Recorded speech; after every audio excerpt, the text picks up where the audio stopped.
Hello friends, welcome to the Unique Academy. In today's current affairs decoded session, myself Shivaji Kale is going to discuss about important news from 25th May. In the first news, they are talking about Vande Bharat Express. ठीक है. So what is Vande Bharat Express actually? The technical name of this particular train is Train 18. ठीक है. And this particular train was actually being proposed as India's future train, क्योंकि ये high speed train है. इसको आप semi high speed train भी बोल सकते हो, because as compare to the project that we are going to do from Mumbai to Ahmedabad, that is considered as high speed train, है कि नहीं, जो जापान के साथ हम लोगों ने किया है. ये वाला अलग है. This is semi high speed train, जिसका ट्रेन अबाउट 160 to 180 किलोमीटर्स के स्पीड से चल सकता है. ठीक है.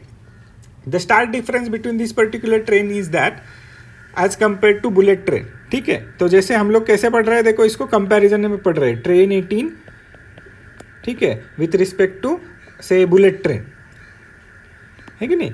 इसको कंपैरिजन में अगर आप पढ़ोगे तो ये ज़्यादा देर तक आपको ध्यान में रहेगा. ठीक है. So the first point that we have talked about this particular thing is that कि this particular speed of this particular train, है कि नहीं. क्या स्पीड बोला है भैया इसका? तो स्पीड इसमें लिखा है हम लोगों ने अबाउट 160 किलोमीटर पर आवर. ठीक है. इसका अबाउट 300+ किलोमीटर पर आवर. ठीक है. ये उन्होंने बताया है, लेकिन एवरेज स्पीड से ये जाएगा 120-130 किलोमीटर की एवरेज स्पीड से ये जाएगा. ठीक है. That is not because of we can say limitation of the train engine, it is because of the old railway network. ठीक है. जो ट्रैक्स है दैट आर ओल्ड. आगे अगर पता है हम लोगों को देखना है तो दीज आर इंडिजीनियसली डेवलप्ड. ठीक है. ये बहुत इंपॉर्टेंट पॉइंट होना चाहिए. जो हमारा इंटीग्रल कोच फैक्ट्री है चेन्नई वाला, ठीक है, इसमें ये बनेगा. We are going to import this particular rakes and इसके कोचेस. ठीक है. क्योंकि ये हमारे पास टेक्नोलॉजी है नहीं. This is going to be the bedrock of future Indian railways. Particularly इसको पैसेंजर्स ट्रैवल के लिए यूज करने का प्रपोजल है. ठीक है. ये प्रोजेक्ट जो है this is going to be very high cost project, क्योंकि इसमें आपको न्यू रेल इंफ्रास्ट्रक्चर डेवलप करना पड़ेगा. रेलवेज डालने पड़ेंगे. ठीक है. इंफ्रास्ट्रक्चर भी नया डेवलप करना पड़ेगा. इसमें आप एग्जिस्टिंग रेलवे के नेटवर्क में इसको यूज कर सकते हो. ठीक है. That is very very important. तो ऐसे कंपेयर करके इसको पढ़ेंगे तो ज़्यादा ध्यान में रहेगा. ठीक है. लेकिन इसका थोड़ी सी चीज़ क्या हो गई है, तो पर्टिकुलरली ये जो डेवलप किया गया, तो internal tug of war between the two departments of railway has resulted in to some से कंप्लेंट्स दैट ये पर्टिकुलर ट्रेन की डिज़ाइन में कुछ प्रॉब्लम है. तो रेलवे मिनिस्ट्री ने उसको बोला है कि आप you go back to the basic drawing and check out if there is any problem. लेकिन जब भी इसका ट्रायल हुआ था particularly from Delhi to Varanasi, तब इसमें कोई प्रॉब्लम नहीं आया था. ठीक है. Still they are trying to find out कि कोई इसमें डिज़ाइन के लेवल पे तो प्रॉब्लम नहीं है. ठीक है.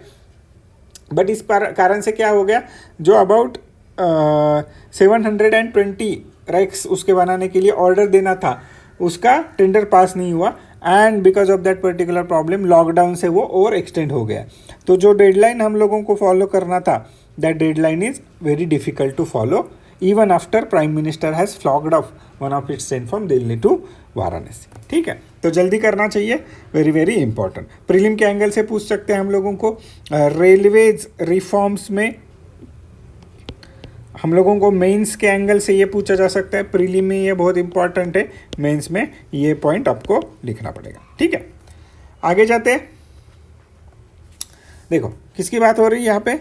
Sluggish growth in the bank credit industry since financial year 16 MSME के बारे में बता रहे. तो एक अच्छा सा एनालिसिस दिया है. MSME is going to be very very important area for our examination in coming period of time.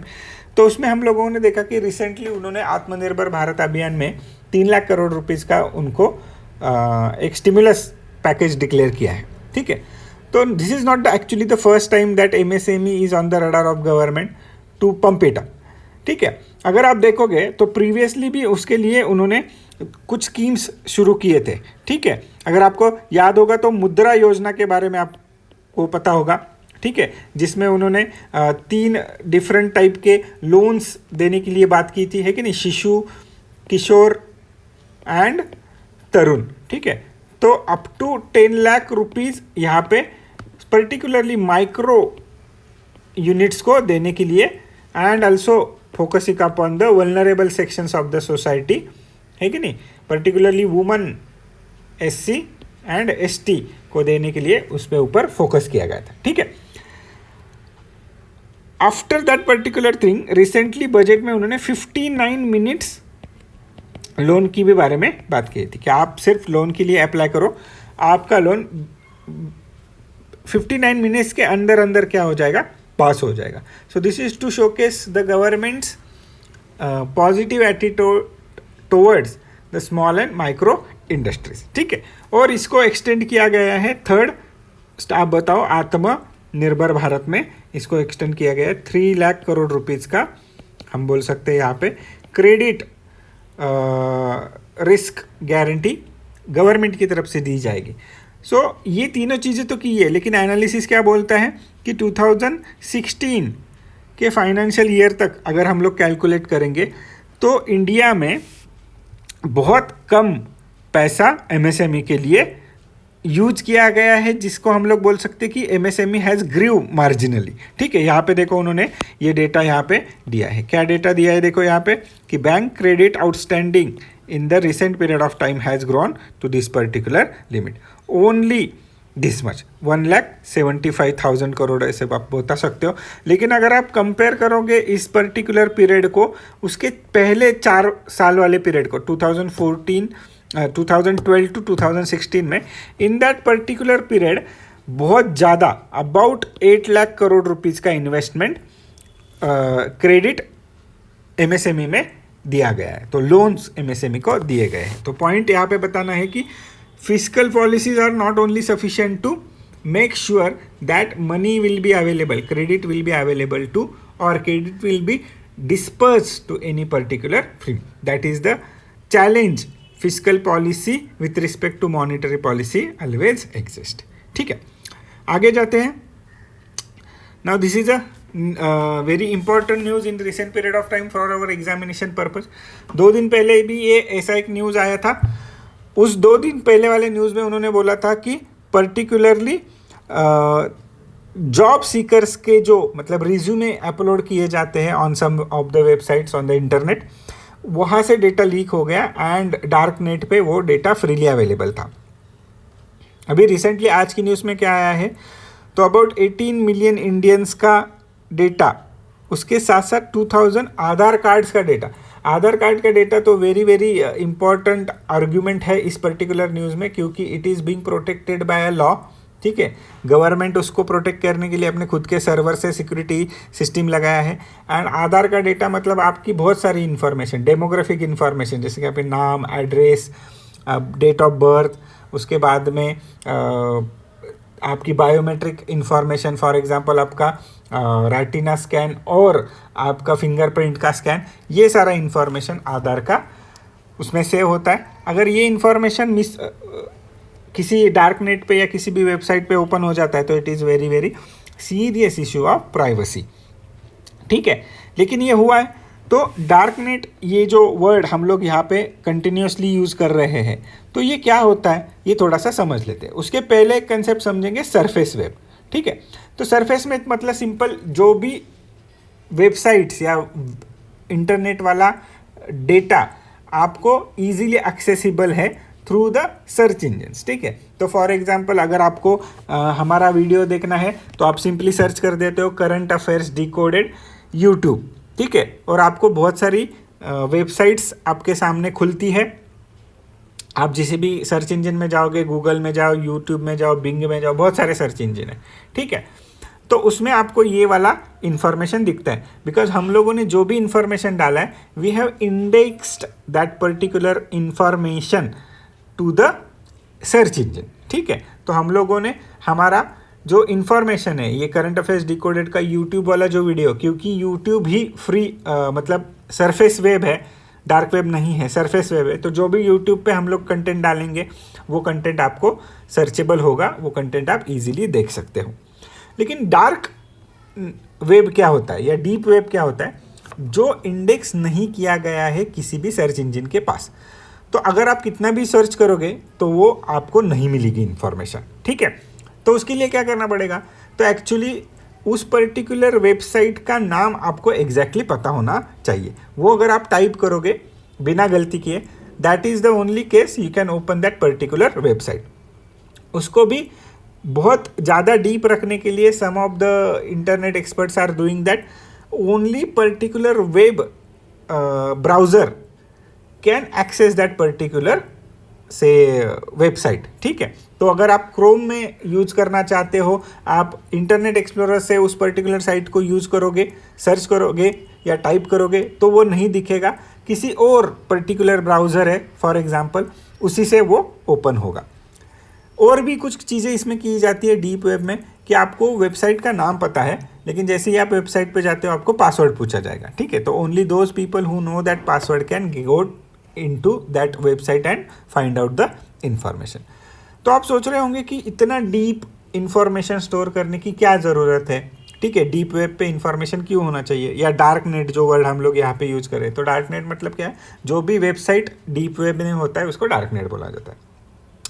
तो this is generally to avoid the snooping by any particular organisation, general sense में government, and to avoid the collection of data from that particular website, ठीक है। तो इसके दोनों भी कनोटेशंस है, positive भी इसको आप देख सकते हो एंड निगेटिवली भी इसको आप देख सकते हो। कैसे देखो पॉजिटिव एंड निगेटिव देखोगे, ठीक है। तो पहले निगेटिव एस्पेक्ट देखते हैं, क्योंकि हम लोगों को आज के आर्टिकल में ये निगेटिव एस्पेक्ट है। अभी ये डार्क नेट पे अगर आपका इन्फॉर्मेशन दे दिया तो anybody can go there and get that particular information and use it for cyber crimes, ठीक है। नहीं, एग्जाम्पल मैं देता हूँ आपको। फॉर एग्जाम्पल आपके आधार का डेटा किसी को मिल गया, तो वो आपका नाम, date of birth and address use करके पर्टिकुलरली आपका फेक अकाउंट निकाल सकता है किसी भी वेबसाइट पे, या फिर आपकी बैंकिंग हिस्ट्री में, बैंकिंग में जाके आपके कोई डेट ऑफ बर्थ या इसका यूज करके फॉरगॉट पासवर्ड करके भी अगर आपका फ़ोन नंबर उसके पास मिल गया तो then that particular person can do. So this particular case becomes the cyber crime वाला केस। इसका थोड़ा सा पॉजिटिव भी हम लोग बोल सकते हैं कि एप्लीकेशन है। तो generally with some of the communities that are under the surveillance by the government, तो these particular communities use such type of dark web. तो हम लोग बोल सकते हैं एनी पर्टिकुलर कंट्री और region where freedom of expression is actually we can say curtailed, ठीक है। तो उस पर्टिकुलर रीजन में ये पॉजिटिव एग्जाम्पल हो जाएगा। लेकिन इसका ही आप यहाँ पे देखो, अगर गवर्नमेंट सर्वेलेंस में नहीं होगा तो such type of agencies will act as a secret agencies, ठीक है, and hence they can plot some से टेररिस्ट वाला ऑपरेशन, टेरर ऑपरेशंस, ठीक है। तो that is also a very very serious charge, ठीक है। तो इस पर्टिकुलर कंसेप्ट को थोड़ा सा ठीक से समझ लेना, ऐसे टाइप के कंसेप्ट जनरली यूपीएससी पूछती है, ठीक है। आगे जाते हैं। Now look at this particular article from the Hindu, बढ़िया आर्टिकल है, आप ये आर्टिकल डिटेल में ज़रूर पढ़ लेना, ठीक है। This article talks about generally the recently discussed agricultural related reforms in one of the economic stimulus under the आत्मनिर्भर भारत, ठीक है। तो उसमें बेसिकली उन्होंने 3 चीज़ों पे ऊपर फोकस किया है। First they are talking about, देखो यहाँ पे देख लेना, अंडरलाइन किया है, they are talking about APMC market act जो है, एपीएमसी एक्ट जो है उसमें अमेंडमेंट आनी चाहिए, they are saying. Essential commodities act में भी अमेंडमेंट आनी चाहिए, ये भी बात उन्होंने की है, जिसका डिस्कशन हम लोगों ने one of the previous lectures में दिया है, वहाँ पे आप देख सकते हो डिस्मिस में। एंड कॉन्ट्रैक्ट फार्मिंग के बारे में वे उन्होंने बोला है। तो आज का जो आर्टिकल है, this article is specifically focusing upon APMC act and related aspect. तो एपीएमसी एक्ट बेसिकली क्या है, तो फुल फॉर्म इसका है, या फिर एपीएमसीज क्या होते हैं ये देखते हैं। APMCs are agricultural produce marketing committee, ठीक है। और basically because this particular aspect comes under the state, hence centre some time ago has enacted a model APMC Act and asked other states or state governments to use provisions from this particular act. ये क्यों किया गया था? क्योंकि इसके related criticism था कि APMC market के थ्रू ही किसी भी फार्मर को अपना प्रोड्यूस सेल करना पड़ता है. That is the condition. ठीक है. So this create a condition where the middleman जो होता है, जिसको दलाल बोला जाता है, that particular person absorb all the benefits of that particular transaction and farmer को बहुत कम पैसा मिलता है. This also leads to in some of the cases of hoarding. ठीक है, ब्लैक मार्केटिंग, ऐसी चीज़ें भी यहाँ पे हो सकती है. Hence that was the condition in 1990s के बाद particularly. Hence this APMC Act was brought and recently it was also amended in many of the instances to make sure that some of the states should accept or adapt to new provisions, like they should deregulate fruit and vegetable market, or also they should also allow some private market. ठीक है, तो APMCs are actually government markets. Government बोलोगे आप, government rule से होते हैं, उनका election भी होता है, तो APMC कमिटी भी होती है. तो this particular committee when we are talking about, तो इट इज़ अंडर पॉलिटिसाइजेशन. ठीक है, तो पॉलिटिशियंस के कंट्रोल में होता है, तो generally they decides all the things. ठीक है, and that is why they are saying that irrespective of this particular APMC act, farmers को जो भी बेनिफिट मिलना एक्सपेक्टेड था वो बेनिफिट नहीं मिल रहा है. ठीक है, and hence this particular government in the आत्मनिर्भर भारत आर सेइंग दैट कि APMC एक्ट में वापस क्या होना चाहिए, अमेंडमेंट होनी चाहिए. लेकिन अगर आप दूसरे एंगल से देखोगे जो उन्होंने यहाँ पे लिखा है, तो ऑलरेडी APMC एक्ट में बहुत बार अमेंडमेंट आ चुका है. ठीक है, 2003 में आया है, 7 में आया है, 2013 में आया है, रिसेंटली 2017 में भी अमेंडमेंट आए हैं.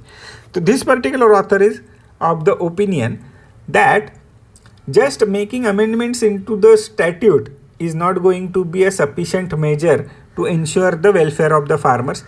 Actually, there are other more important things that need to be focused upon, and primarily he is talking about infrastructure.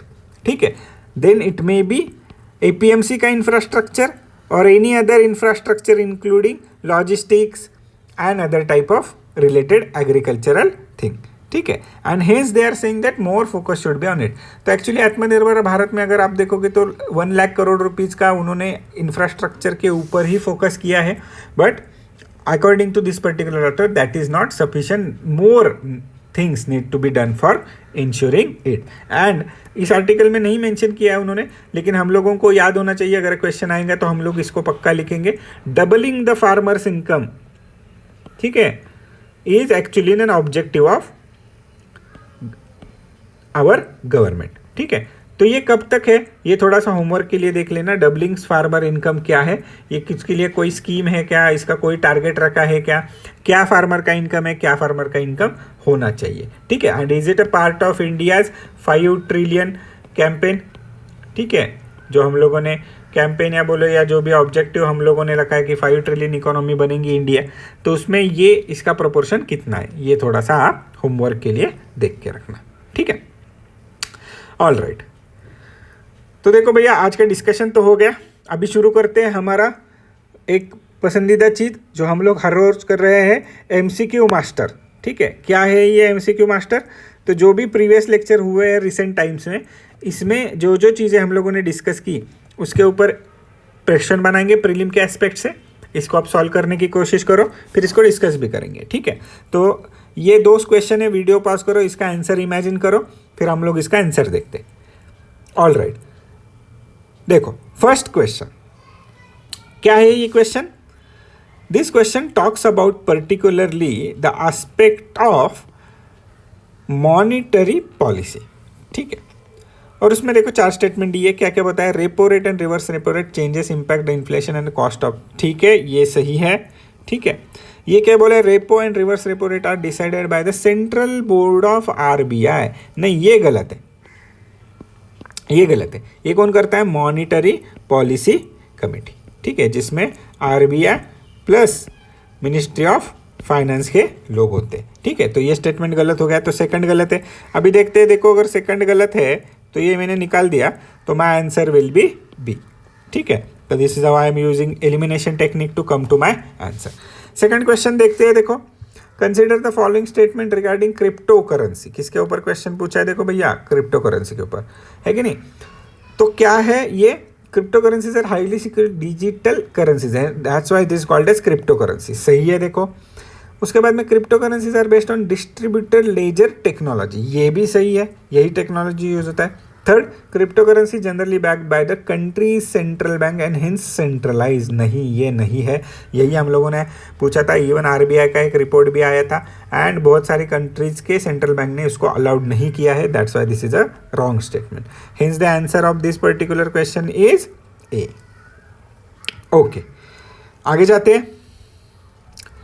Third and fourth देख लेना ये क्वेश्चन, ठीक है, एंड इसका आंसर भी एज्यूम कर लेना, फिर हम लोग इसको डिस्कस करते हैं।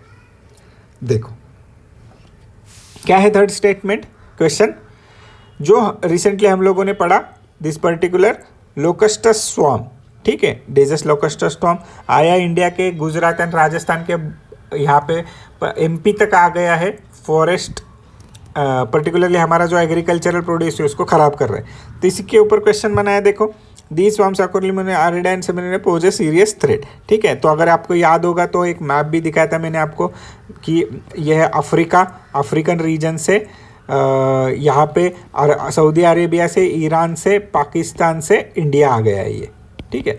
तो अगर आप देखो तो इंडिया में भी सेमी एरिड रीजन में ही ये पाया जाता है, और ये सब semi arid and arid region है, यहाँ पे ही इसका ग्रोथ होता है। तो लॉजिकली भी इसको सॉल्व कर सकते हो, फर्स्ट स्टेटमेंट सही है। Locusts warning organisation under the union minister of forest environment monitors this swarm in India. तो फ्लो में गलत मत करके आना, this is not ministry, agricultural ministry के अंडर आता है, ठीक है। फूड सिक्योरिटी लिखा है ना, इसको लॉजिकली लिंक करो, ठीक है। हेंस आंसर इज ए, ठीक है। फोर्थ क्वेश्चन देखो क्या है, this question talks about the aspect of start, तीन ट्रीटीज जो हम लोगों ने रिसेंटली बात किया था, है कि नहीं।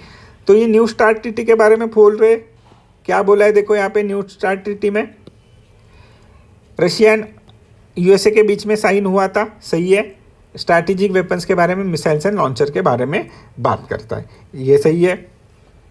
दूसरा देखो, intermediate range nuclear forces treaty was signed between USSR and USA to control the long range nuclear weapons. Long range नहीं भैया, नाम ही उन्होंने दिया इंटरमीडिएट, तो 500 to 5500 किलोमीटर की रेंज की वेपन्स के बारे में बात करता है। तो का सेकंड स्टेटमेंट गलत है।